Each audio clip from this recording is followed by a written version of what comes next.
کچھ خاص تدابیر اور ایس او پیز وضع کرنے کا کہا گیا گورنمنٹ آف پاکستان کی طرف سے، اور این سی او سی کا قیام عمل میں لایا گیا۔ اس وقت سے پریزیڈنٹ صاحب کے ساتھ میں لگا ہوں ان چیزوں کو۔ پریزیڈنٹ صاحب کو اللہ تعالیٰ لمبی زندگی اور صحت دے، بہت فوکس کر رہے اس طرح کی چیزوں پہ، اور بھرپور ان کی توجہ کی وجہ سے پچھلے سال ہم نے علماء کو انگیج کیا اور کوشش کی کہ ان کو اعتماد میں لیا جائے۔ الحمدللہ پورے دنیا میں، اسلامی دنیا میں صرف پاکستان واحد ملک تھا جہاں پہ ایس او پیز کے ساتھ مساجد کھلے رہے، ورنہ سعودی عرب میں مکہ مکرمہ، مدینہ منورہ تراویح کے لیے بند رہے، کعبۃ اللہ کا طواف کچھ دنوں کے لیے بند رہا، روضہ رسول صلی اللہ علیہ وسلم پہ حاضری بند رہی۔ پاکستان واحد ملک تھا ہم نے ایس او پیز کے ساتھ مساجد کو کھولا، اور ایس او پیز کی کمپلائنس جو تھی 20 نکاتی ایس او پیز، جس کو اس سال بھی ہم نے پیش کیا ہے تھوڑی سی ترمیم کے ساتھ، تو 20 نکاتی ایس او پیز کو سب سے زیادہ کمپلائنس جو ہوئی وہ مساجد میں ہوئی، بازاروں کی نسبت، ٹرانسپورٹ کی نسبت، باقی زندگی کی شعبوں کے نسبت سب سے زیادہ اس پر عمل درآمد ہوا، 60% سے زیادہ۔ اس دفعہ بھی، حالانکہ اس دفعہ کا جو یہ تیسرا ویو ہے یہ اس سے بہت زیادہ خطرناک ہے، اور جو ہم پڑوسی ممالک ہندوستان میں دیکھ رہے ہیں، اور میں سارے ناظرین سے یہ بھی گزارش کروں گا آپ کی پروگرام کے وساطت سے کہ سحری کے وقت، افطار کے وقت، نمازوں کے اوقات میں ہندوستان کے لوگوں کو نہ بھولیں، ان کو ضرور دعا میں یاد رکھیں۔ میں تو جس دن سے ان کا یہ کرونا کے کیسز بڑھ گئے ہیں، ہمارا پڑوسی ملک ہے، بہت مجھے فکر رہتی ہے، اور دعا جب کرتا ہوں اپنے لیے تو ہندوستان کے لوگوں کے لیے، پوری عالم انسانیت کے لیے، پاکستان کے لیے، باقی ممالک کے، لیکن ہندوستان میں جو صورتحال ہے انتہائی دردناک اور کربناک ہے۔ تو اس وقت جو تیسرا ویو ہو بہت خطرناک ہے، لیکن پبلک میں جو خوف و خطر ہے اس طرح کا پہلے ویو کی طرح نہیں ہے۔ تو میں بھی صدر پاکستان کی اس پیغام کو دہراتے ہوئے، اللہ تبارک و تعالیٰ کا حکم ہے کہ وَلَا تُلْقُوا بِأَيْدِيكُمْ إِلَى التَّهْلُكَةِ، اے اہل ایمان اپنے آپ کو خود ہلاکت میں نہ ڈالو، اور یہ جو بے احتیاطی ہے یہ خود اپنے آپ کو ہلاکت میں لے جانے والی بات ہے۔ احتیاط کریں، اور نمازیں اگر ایس او پیز کے ساتھ آپ ادا کریں، آپ بھی محفوظ رہیں گے، دوسرے لوگ بھی محفوظ رہیں گے۔ اور اسی طرح بازاروں میں جو شور ہے، جو ہجوم ہے، اکثر مساجد سے ہمیں یہ بھی کہا جاتا ہے کہ آپ ہمیں تو پابند کر دیں لیکن بازاروں سے لوگ رکتے نہیں، خاص کر پھر آخری عشرہ میں، اور پھر جب عید کی خریداری شروع ہو جاتی ہے چاند رات پہ، تو ان سے اجتناب کرے، اور اپنی اور اپنے گرد و پیش کے لوگوں کی صحت کا جو ہے خیال رکھیے گا۔ اس میں ہماری دین کا بھی حکم ہے، ہماری شرعی ذمہ داری بھی ہے، اور ہماری ملکی اور ملی ذمہ داری بھی یہی ہے۔ ڈاکٹر صاحب اسی حوالے سے لگے ہاتھوں، چونکہ جتنے خاص طور پہ پاکستان کے رہنے والے لوگ ہیں ان کے دل پہ بڑا شاک گزرتا ہے اگر حج اور عمرے کی سعادت جو ہے وہ نہ حاصل ہو رہی ہو، تو چونکہ ذکر ہو رہا ہے کووڈ کا، تو اس حوالے سے بتا دیجیے گا کہ کیا پالیسی ہے اس سال کی اور کیا صورتحال متوقع ہے؟ پچھلے سال تو ہماری طرف سے تیاریاں ہو گئی تھی، یعنی بینک میں لوگوں نے پیسے بھی جمع کر دیے تھے، 2 لاکھ کا ان سے ہمارے سے ایگریمنٹ بھی ان کا ہوا تھا، باقی تیاریاں بھی ہماری شروع ہو گئی تھی کہ اس دوران کووڈ آیا اور انہوں نے کہا کہ باقی چیزیں آپ یہاں پہ سٹاپ کر لیں۔ وہاں جو مدینہ منورہ، مکہ مکرمہ میں اکموڈیشن اور رہائش کی بکنگ ہے وہ ہم نے پھر ترک کر دی، ٹرانسپورٹ کی باقی انتظامات۔ پچھلے سال انہوں نے کہا تھا کہ ہم 10,000 لوگوں کا سعودی عرب کے اندر مقیم مختلف نیشنلٹیز کے لوگوں کا حج کریں گے، لیکن جب جو حج ہوا ہے اس سے بھی بہت کم، تقریباً 1,000-1,500 لوگوں کا حج کیا، لیکن شکر اللہ کا کہ حج کا کم تعداد سے، لیکن حج کا وہ جو نسک اور عبادت ہے وہ جاری رہی۔ اس سال ہمیں جو ایک اندازہ تھا وہاں سے غیر سرکاری طور پر جو بتا دیا گیا تھا وہ یہ تھا کہ کوئی 5-6 لاکھ لوگوں کا، یعنی 20% کا حج کریں گے، اور اس میں پاکستان کا بھی کوئی تقریباً 50,000 لوگوں کا حصہ آنا تھا، لیکن وہ تیسرے ویو سے پہلے کی بات تھی۔ ٹھیک ہے. جب تیسرا ویو آیا اور اس میں خاص کر ہندوستان، پاکستان اور ایران اور ترکی اور ان ممالک کی جو صورتحال ہے تو اس وجہ سے اس فیصلے کو بھی وہ نظر ثانی کر رہے ہیں. اچھا. وہ فیصلہ تو انہوں نے کیا نہیں تھا، ان کے جو کونسل ہے جس کو کنگ ہیڈ کرتا ہے اس کے سامنے رکھا تھا، فیصلہ نہیں ہوا تھا، لیکن ایک پروپوزل تھا. ٹھیک ہے. شاید اس پروپوزل پہ بھی اس دفعہ عمل نہ ہو جائے اچھا. اور اس سے بھی ایک بہت کم تعداد میں وہ حج کرا دے. کتنی تعداد میں کراتے ہیں، کب یہ ڈیسیجن لیتے، ابھی تک انہوں نے کچھ واضح نہیں کیا ہے. ہم اپنی طور پر انتظار میں ہیں کہ وہ کوئی فیصلہ کر لیں اور اس فیصلے کے مطابق ہم پھر اپنی تیاریاں کر لیں. بالکل صحیح. بہت شکریہ، آپ نے ہمیں اپڈیٹ کیا. ہماری دعا ہے کہ اللہ تعالیٰ اس وبا سے ہم سب کو اپنی حفاظت میں بھی رکھے اور جلد از جلد تمام عالم انسانیت کو اس سے نجات بھی دے اور ہمیں روضہ رسول کی زیارت اور حرم کعبہ، حرم پاک کی زیارت جو ہے وہ بھی نصیب ہو. یقینی طور پر یہ تمام مسلمانوں کی بڑی دلی اس دفعہ خواہش یہ ہوا ہے کہ انہوں نے تراویح جو ہے ہاں جی دونوں حرم میں مکہ مکرمہ اور مدینہ منورہ میں لوکلز کے 10 لیے رکعات کی جو ہے وہ اجازت دی ہے، جو کہ ایک اچھی بات ہے. جی یہ کم از کم آباد ہے، آباد ہے کم از جی، کم وہ دروازے کھلے ہیں، کم از کم وہاں سے نماز کی جو ہے آواز گونج رہی ہے، کم از کم وہاں پہ دعا کرنے والے لوگ جو ہیں وہ اللہ کے حضور گڑ گڑا رہے ہیں اور دعا اور مناجات جو ہے اس کا سلسلہ جاری ہے. اللہ تعالیٰ قبول و منظور فرمائے. ایک بریک کے لیے رکتے ہیں اور پھر آپ سے ملاقات.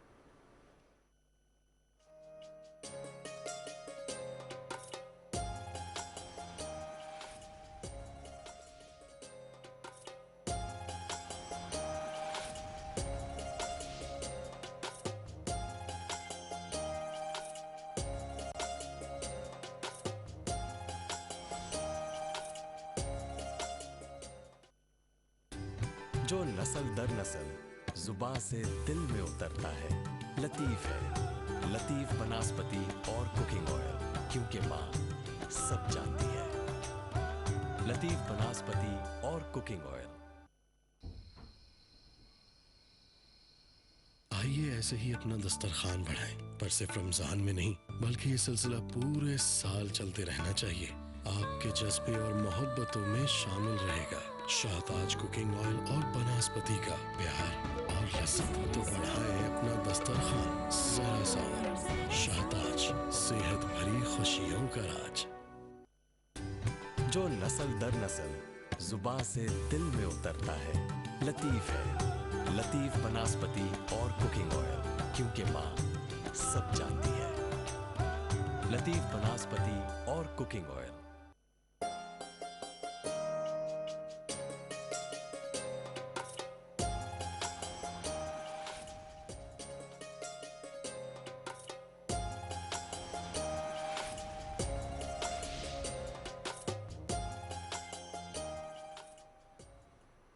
خوش آمدید. ہمارا رمضان ٹرانسمیشن آپ دیکھ رہے ہیں اور جیسے آپ کے سامنے صدر پاکستان نے بھی اپنے ویڈیو پیغام میں اس چیز پہ ضرورت پہ زور دیا ہے کہ ہم لوگ اب جیسے جیسے آخری اشرف کے قریب بڑھ رہے ہیں، عید کی شاپنگ کے لیے مساجد کی طرف ظاہر ہے ہم نے زیادہ اہتمام کرنا ہے عبادات کا. ہمیں لیلۃ القدر جو ہے اس کی تلاش کا سلسلہ بھی ہوگا، تاک راتوں میں عبادت کا سلسلہ بھی ہوگا. سو یہ تمام اہتمام زندگی کے ساتھ ساتھ ہی ہے. سو اپنی زندگی اور اپنی جان کی حفاظت جو ہے بہت ضروری کیجیے اور ایس او پیز پہ مکمل عمل درآمد کیجیے. اس وقت مختلف بڑے شہر جو ہیں وہ اس وبا کی بہت شدید لپیٹ میں ہیں اور وہاں پہ اس مرض کا پھیلاؤ خطرناک حد تک جو ہے بڑھ چکا ہے. ملتان میں کیا صورتحال ہے اور ویکسینیشن پروگرام جو گورنمنٹ کا ہے اس کو کیسے لوگ رسپونڈ کر رہے ہیں، وہاں پہ کیا صورتحال ہے، ہمیں بتانے کے لیے فرحان بیگ نے ہمیں جوائن کیا ہے. جی فرحان بتائیے گا، ملتان میں لوگ ویکسین لگانے کے لیے آمادہ ہیں اور کیا صورتحال نظر آتی ہے آپ کو ویکسینیشن سینٹرز پہ؟ صبح بھر میں ویکسینیشن کا عمل جو ہے وہ جاری ہے. تقریباً پنجاب بھر میں اب تک مجموعی طور پر 10 لاکھ سے زائد شہریوں کو ویکسینیشن لگائی جا چکی ہے. ضلع ملتان کی اگر ہم بات کرتے ہیں 12 ویکسینیشن سینٹر بنائے گئے ہیں جہاں پر ویکسینیشن لگانے کا جو سلسلہ جو ہے بڑے شفاف انداز سے جاری ہے اور کوشش کی جا رہی ہے کہ اس کی رفتار میں جو ہے بتدریج جو ہے اضافہ کیا جا رہا ہے. یہاں شہریوں کی سہولت کے لیے جو ہیں 2 ٹائمنگز رکھی گئی ہیں، ایک صبح 10 بجے سے دوپہر 3 بجے تک اور ایک رات 8 ساڑھے 8 بجے سے لے کر رات کو 12 بجے تک، تاکہ لوگ شہری جو ہیں وہ بآسانی آ کر اپنی ویکسینیشن کرا سکیں. ہمارے ساتھ یہاں ڈاکٹر محمد علی موجود ہیں جو کہ ڈسٹرکٹ ہیلتھ آفیسر ہیں. ڈاکٹر صاحب ہمیں یہ بتائیے گا کہ کرونا ویکسین کے حوالے سے جو مختلف فیزز جو ہیں اس کے اندر آپ کی کیا حکمت عملی رہی ہے؟ یہ جو تیسری لہر آئی ہے یہ بہت خطرناک لہر ہے اور اس میں زیادہ اموات بھی ہو رہی ہیں، پیشنٹس کا بڑھاؤ بھی بہت زیادہ ہے۔ اس میں جو ویکسینیشن کا ہمارا جو جنوبی پنجاب کا ہے اس میں ملتان کا ایک بڑا اہم کردار ہے، اور اس وقت ہمارے پاس ملتان میں، ضلع ملتان میں تقریباً 12 جو ہیں سینٹرز کام کر رہے ہیں۔ اس میں 2 ہمارے جو میجر ویکسینیشن سینٹرز ہیں جنرل پبلک کے لیے، وہ ایک 6 نمبر چنگی پہ ہے اور ایک امیر آباد میں DHDC میں ہے۔ اس میں ہماری جو جنرل پبلک ہے وہ واک ان 50 سے اوپر، جس طرح گورنمنٹ نے گائیڈ لائنز دی ہیں اس کے مطابق جو ہے وہ ویکسینیشن کروا رہے ہیں۔ اور اس میں آپ کو بتاتا چلوں کہ ہیلتھ کیئر ورکرز جتنے بھی ہیں ہمارے، وہ تقریباً ہم 20,000 کے قریب رجسٹرڈ کر چکے ہیں، ان کو ویکسینیشن بھی ہو چکی ہے۔ اور جنرل پبلک جو ہے وہ ہم تقریباً 1 لاکھ لوگوں کو ویکسینیٹ کر چکے ہیں۔ جیسے کہ آپ کو پتہ ہے کہ 40 سے اوپر ایک ان کی رجسٹریشن کا عمل جاری ہے، اور وہ اپنی رجسٹریشن کے ٹائم پہ جب ان کا ٹائم آ جائے گا تو پھر ان کی ویکسینیشن بھی سٹارٹ ہو جائے گی۔ جو بھی لوگ ویکسینیشن کروا رہے ہیں، کسی قسم کا کوئی سائیڈ ایفیکٹ یا ایسی کوئی رپورٹ ہمیں ہوئی نہیں کہ جس سے ہم یہ محسوس کر سکیں کہ کوئی ویکسین کا سائیڈ ایفیکٹ ہو رہا ہے۔ اہلیہ نے ملتان بھی جو ہے وہ ہمیں جو ویکسینیشن لگوانے کے لیے آ رہے ہیں، خاصے پراعتماد اور پرجوش دکھائی دے رہے ہیں۔ اپنا ٹریٹمنٹ لینا سننا طریقہ بھی ہے، اور باقی بینگ اے سٹیزن اس قسم کی وبا سے بچنے کے لیے یہ ٹریٹمنٹ جاری رکھیں۔ حفاظتی ٹکے لگوانے چاہیے، اور اس کے لگوانے میں کوئی دقت نہیں آئی، لائن بھی نہیں ہے اتنی، جیسے آئے ہیں کرسیوں میں بٹھائے ہیں انہوں نے، بٹھا کے پھر ٹکا لگانے کے بعد پھر 20 منٹ بٹھائے ہیں انہوں نے، اس کے بعد کیا جانا ہے۔ سینٹر یعنی اگر ٹیبل کچھ اور زیادہ ہو جائیں تو بہت ہی آسانی، اس لیے کہ بوڑھے لوگ اور کچھ خواتین ایسی جو عمر رسیدہ ہیں، وہ محسوس ہوتا ہے کہ ان کو کھڑا ہونے میں ذرا دقت ہے۔ باقی ویسے ماشاءاللہ عملے کا رویہ ٹھیک ہے۔ آج ہی صبح اپنا شناختی کارڈ کا نمبر ان کو بھجوایا تھا، اور مجھے اسی وقت 5 منٹ میں جواب آ گیا تھا، اور پھر میں یہاں پہنچ گیا، کام ہو گیا۔ میں نے آج ویکسین کروائی ہے، پہلا انجیکشن لگوایا ہے، اور لگوا کے ادھر آبزرویشن روم میں بیٹھی ہوں، ٹھیک ہوں، شکر الحمدللہ۔ یہ حکومت کی بہت اچھی خدمت ہے کہ انہوں نے عوام کے لیے یہ سہولت پیدا کی ہے، اور اس کے لیے فائدہ ہو گیا ہے بہت سے انسانوں کو۔ جی بالکل، بڑی خوشائند بات ہے کہ جتنی بھی ہماری لوگوں سے بات ہوئی جو ویکسینیشن کرا چکے ہیں، وہ اس بات کا شعور رکھتے ہیں کہ یہ وہ وقت ہے جب ویکسینیشن جو ہے وہ کروائی جائے۔ ویکسینیشن نہ صرف اپنے لیے کروائی جائے بلکہ اپنے قوم کے لیے کروائی جائے، اپنوں کے لیے کروائی جائے، تاکہ اپنے سے اور دوسرے لوگوں کو بھی، سب لوگ ایک دوسرے سے محفوظ رہ سکیں، اور یہ ہمارے ملک و قوم کے لیے بڑا ضروری ہے۔ خاص طور پر یہ دیکھا گیا ہے کہ ملتان کے اندر بھی ایک سینٹر کے اندر مزید اضافہ کیا ہے ویکسینیشن سینٹر کا، تاکہ لوگوں کا جو رش بڑھ رہا ہے بتدریج، اس میں اضافہ جو ہے اس کو کم کیا جا سکے۔ بالکل صحیح، بہت شکریہ، آپ ہمیں اپڈیٹ کر رہے تھے ملتان سے ساری صورتحال کے اوپر۔ ہمیں آج جوائن کیا ہے پروفیسر ڈاکٹر پیر نور الحق قادری صاحب، جو کہ federal minister for religious affair interfaith harmony ہیں۔ ہم بہت شکر گزار ہیں، ہمیں وقت دیا ہے انہوں نے۔ ڈاکٹر صاحب، 313 تعداد، رسول پاک صلی اللہ علیہ وسلم کو جب اس تعداد کا پتہ چلا تو آپ بڑے خوش ہوئے، آپ نے کہا یہ وہی تعداد ہے جو طالوت کے لشکر کی تھی، جس کو اللہ تعالیٰ نے فتح و نصرت عطا کی تھی۔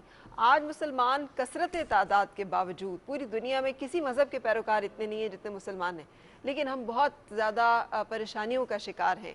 جبکہ بدر جو ہے اس کی ہمیں جو پیغام ہے وہ یہی ہے کہ تعداد سے کچھ نہیں ہوتا، یہ جذبہ ایمانی ہے جس سے کہ فرق پڑتا ہے، اللہ تعالیٰ کی مدد اور تائید حاصل ہوتی ہے۔ کیا یہ چیز ہے؟ آپ اس کو کیسے سمجھتے ہیں اور آپ اس بارے میں کیا کہیں گے؟ میں سمجھتا ہوں کہ کوئی ایک بھی وہ جو ڈاکٹر اقبال نے کہا ہے کہ مٹایا قیصر و کسریٰ کے استبداد کو جس نے، وہ کیا تھا فقر بوذر زور حیدر صدق سلمانی۔ تو اگر بوذر اور حیدر اور سلمان کی طرح کوئی ایک قائد ہو ان کی نقش قدم پر چلنے والا، اور بے شک 313 ہو لیکن مخلصین اور اس ایمان کے لوگ ہوں، ان کے نقش قدم پر چلنے والے لوگ ہوں، تو یہ مارے کا اثر کرنا کوئی مشکل نہیں ہے۔ ایک بات تو یہ ہے۔ دوسری بات یہ ہے کہ یہ تو اللہ کی نبی سے اللہ نے وعدہ کیا تھا کہ یہ ایک معرکہ ہے، اور فتح جو ہے، غلبہ جس طرح اللہ نے فرمایا تھا کہ کتب اللہ لاغلبن انا ورسلی، وہ وعدہ اللہ تعالیٰ نے پورا کیا، لیکن یہ نہیں ہوا۔ اس کے بعد وَأَعِدُّوا لَهُم مَّا اسْتَطَعْتُم مِّن رِّبَاطِ الْخَيْلِ، اللہ نے حکم دیا کہ آپ ان کے لیے، یہ تو میں نے وعدہ پورا کر دیا جو میرا وعدہ تھا، لیکن اب آپ بھرپور تیاری پکڑو۔ اس وقت کے پھر عہد عمر فاروق میں جو پاکستان اس کا فاروقی لشکر تھا جی وہ اس وقت کا سب سے ویل ایکوپڈ لشکر تھا جی اور اس وجہ سے تھا کہ اللہ تعالیٰ کی حکم کی انہوں نے تعمیل کی، اونٹ بھی تیار کیے، گھوڑے بھی تیار کیے، اس زمانے کے جو آلات سپاہ اور آلات حرب تھے وہ سارے ان کے ساتھ تھے۔ دوسری بات ہے کہ جب ہم بات کرتے ہیں ان غزوات کی، ان جنگوں کی، ان کامیابیوں کی، تو وہ کہتے کہ شمشیر پدر خواہی بازوئی پدر عزم بلند آور آسوز جگر آور، شمشیر پدر خواہی بازوئی پدر آور، وہ چیزیں ساری لانی ہوگی، وہ تیار کرنی ہوگی۔ تو اس کے ساتھ جو مسلمانوں کا ہے سائنس اور ٹیکنالوجی اور علم اور تعلیمی تفوق اور برتری کی طرف بھی عالم اسلام نے جانا ہوگا۔ بالکل صحیح۔ ایک قرآن کی ایک پیش گوئی ہے، تم ہی غالب رہو گے اگر تم حق پر ہوگے، یہ بھی تو ایک بہت بڑی پیش گوئی ہے۔ اب ہم غالب نہیں ہیں تو کیا ہم سمجھے کہ ہم حق پہ نہیں ہیں؟ دوسرا تفرقہ بازی، یہاں پہ جیسے آپ نے خود کہا کہ اہل جو مدینہ ہیں، انصار ہیں، وہ بھی اسی طرح سے پیش ہے، حالانکہ وہ باؤنڈ نہیں ہے کہ وہ باہر چڑھ کے لڑیں، لیکن وہ کہتے ہیں ہم آپ کے پیچھے سمندر تک میں کود جائیں گے۔ سو ہمارے یہاں پہ جو تفرقہ ہے، جو آپس میں اختلافات تفرقہ ہے اور آپ حق پہ ہوں گے، لیکن ہم اپنے آپ کو حق پہ سمجھ تو رہے ہیں، لیکن اہل حق کا جو وتیرہ اور طرز عمل ہے اس پہ نہیں جا رہے ہیں، وہ بھی کرنا ہوگا۔ اور جس طرح آپ نے جس طرف اشارہ کیا کہ جن تفرقوں کا ہم شکار ہو گئے اور جن اندرونی شقاق اور نفاق کا ہم شکار ہو گئے ہیں، وہ بھی ایک اس کی وجہ بنتی۔ اور میں ایک طرف اور اشارہ کرنا چاہوں گا کہ کوئی ہماری اس تاریخ کو جو مستشرقین ہے، جو یورپ کے مورخین ہیں، ان کو بڑا شوق ہے غزوات اور سیرت اور ان کہانیوں، اور وہ اس کو پیش کرنے کے لیے اس طرح کی کہ یہ پاکستان یہ تلوار کے زور پہ پھیلا، اسلام جو ہے تلوار کے زور پہ پھیلا، اور مسلمان جو کچھ کر رہے تھے یہ سارا جہاد اور غزوات جو ہے یہ کوئی کشور کشائی کا ایک اپنی ملکوں کی سرحدوں کو وسیع تر کرنے کی اور اپنی طاقت کو بڑھانے کی کوشش ہے، حالانکہ ایسا ہرگز نہیں ہے۔ ایک عدل و انصاف کی عالمگیر نظام کو بپا کرنے کے لیے اور انسانیت کو بچانے کے لیے اور حق کی غلبے کی یہ تحریک تھی، اور اللہ تعالیٰ کی حکم اور وحی کے ساتھ تھی، اور اس میں جو جانی نقصان ہو گئے ہیں، جو اعداد و شمار تاریخ لکھ دیں، حضور صلی اللہ علیہ وسلم کی 10 سالہ مدنی زندگی میں جتنے بھی غزوات ہو گئے، جتنے بھی اس میں واقعات ہو گئے ہیں، ان تمام غزوات اور ان تمام سرایا، 47 سرایا ہے، 27 غزوات ہے جو تاریخ نے رقم کی ہے، ان میں سب ملا کے دونوں سائڈ سے، مسلمانوں کی سائڈ سے اور دوسری سائڈ سے 1100 سے کم لوگ مرے ہیں، اس میں صرف 1100 سے کم لوگ مرے ہیں، اور اس میں جو قیدی آ گئے ہیں 6500 قیدی مسلمانوں کے ہاتھ میں آ گئے، جس میں سے 215 خود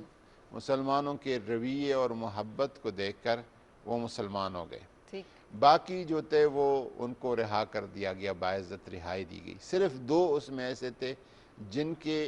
جرائم اتنے سنگین تھے جس کو معاف نہیں کیا جا سکتا تھا، ان کو سزا دی گئی، باقی سب کو باعزت رہائی ملی۔ یہ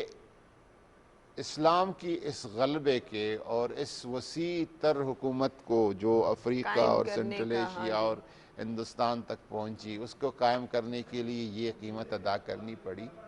دوسری طرف آپ اگر بعد کے زمانے کا جو صرف اپنی شوق کو پورا کرنے کے لیے اور اپنے طاقت کے نشے کو اس نشے میں جو قتل عام ہوا، روہنگیا کے مسلمانوں کو جس طرح کیا گیا، آزاد کشمیر میں، عراق میں جو کچھ ہو گیا، اور اس سے پہلے جو یورپ نے اپنے خود اندر کر دیا ہے، وہی جنگ عظیم دوسری جنگ عظیم کی کروڑوں میں آپ کے 6-7 کروڑ آبادی جو ہے شہری اور جنگجو لوگ سب ملا کے 6-7 کروڑ لوگ اس کے وجہ سے لقمہ اجل بن گئے ہیں. تو اس وجہ سے جب آپ موازنہ کرتے ہیں تو حضور نبی کریم صلی اللہ علیہ وسلم یا آپ کی صحابہ کرام کی جو حالت جنگ تھی وہ بھی آپ کے اس وقت کی حالت امن سے بہتر تھی. اور جب کسی سریہ کو یا کسی غزوہ کو یا ایون حضرت عمر فاروق رضی اللہ عنہ کے زمانے تک اور اس کے بعد حضرت علی کرم اللہ وجہ کے زمانے تک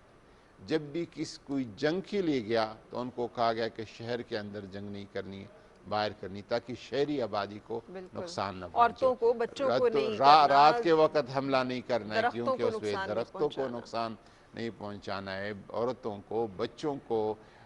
جو عبادت گاہوں میں بیٹے راہب ہے اور پادری ہے ان کا خیال رکھیے گا, عبادت گاہوں کا خیال رکھیے گا. اس طرح کے اصول کے تحت جو ہوا ہے اس طرح اس وقت کی وہ جنگیں ہماری اس وقت کی حالت امن سے بہت بہتر. بالکل صحیح ڈاکٹر صاحب, ہم کنٹینیو کریں گے لیکن ایک کمرشل بریک کے لیے رکنا ہے.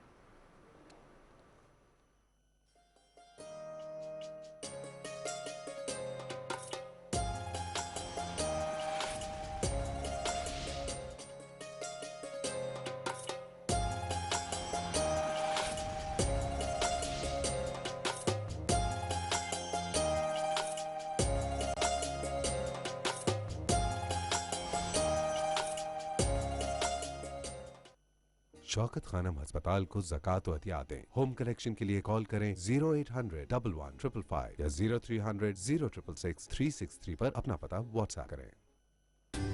جو نسل در نسل زباں سے دل میں اترتا ہے لطیف ہے. لطیف بناسپتی اور کوکنگ آئل, کیونکہ ماں سب جانتی ہے.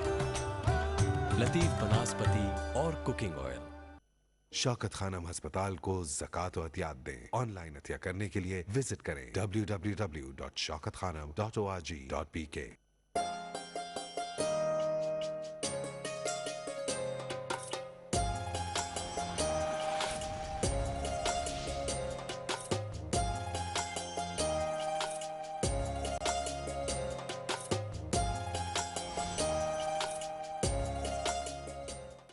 This program is brought to you by Wazir Edible Oil Refinery Shahtaj, Zara Sa Aur.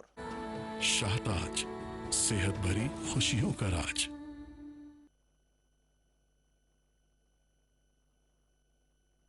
محمد احمد حامد محمود قاسم عاقب فاتح شاهد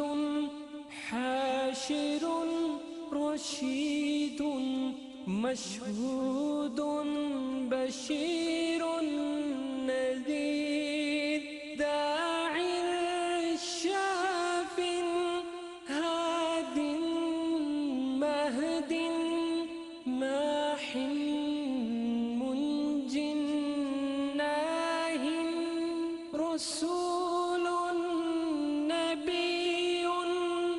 أمي تهامي هاشمي أبطحي عزيز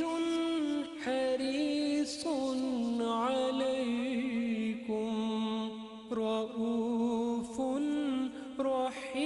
رحيم طه مجتبى طاسين مرتوى حميم مصطفى ياسين أولى مزمل ولي مدثر متين مصدق طيب ناصر منصور مصباح آمر حجازي نزري قريشي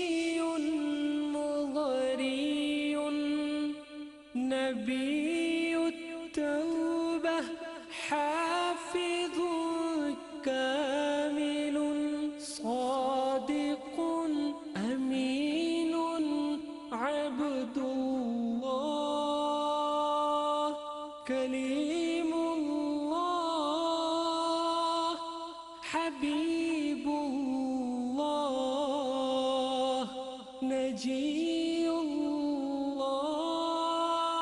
صفي الله خاتم الأنبياء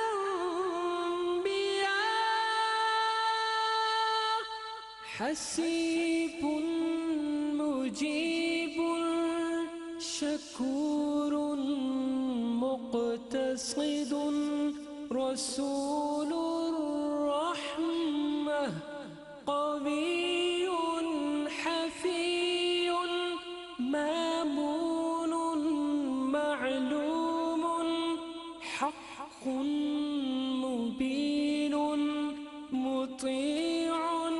أول آخر ظاهر باطن يتيم كريم حكيم سيد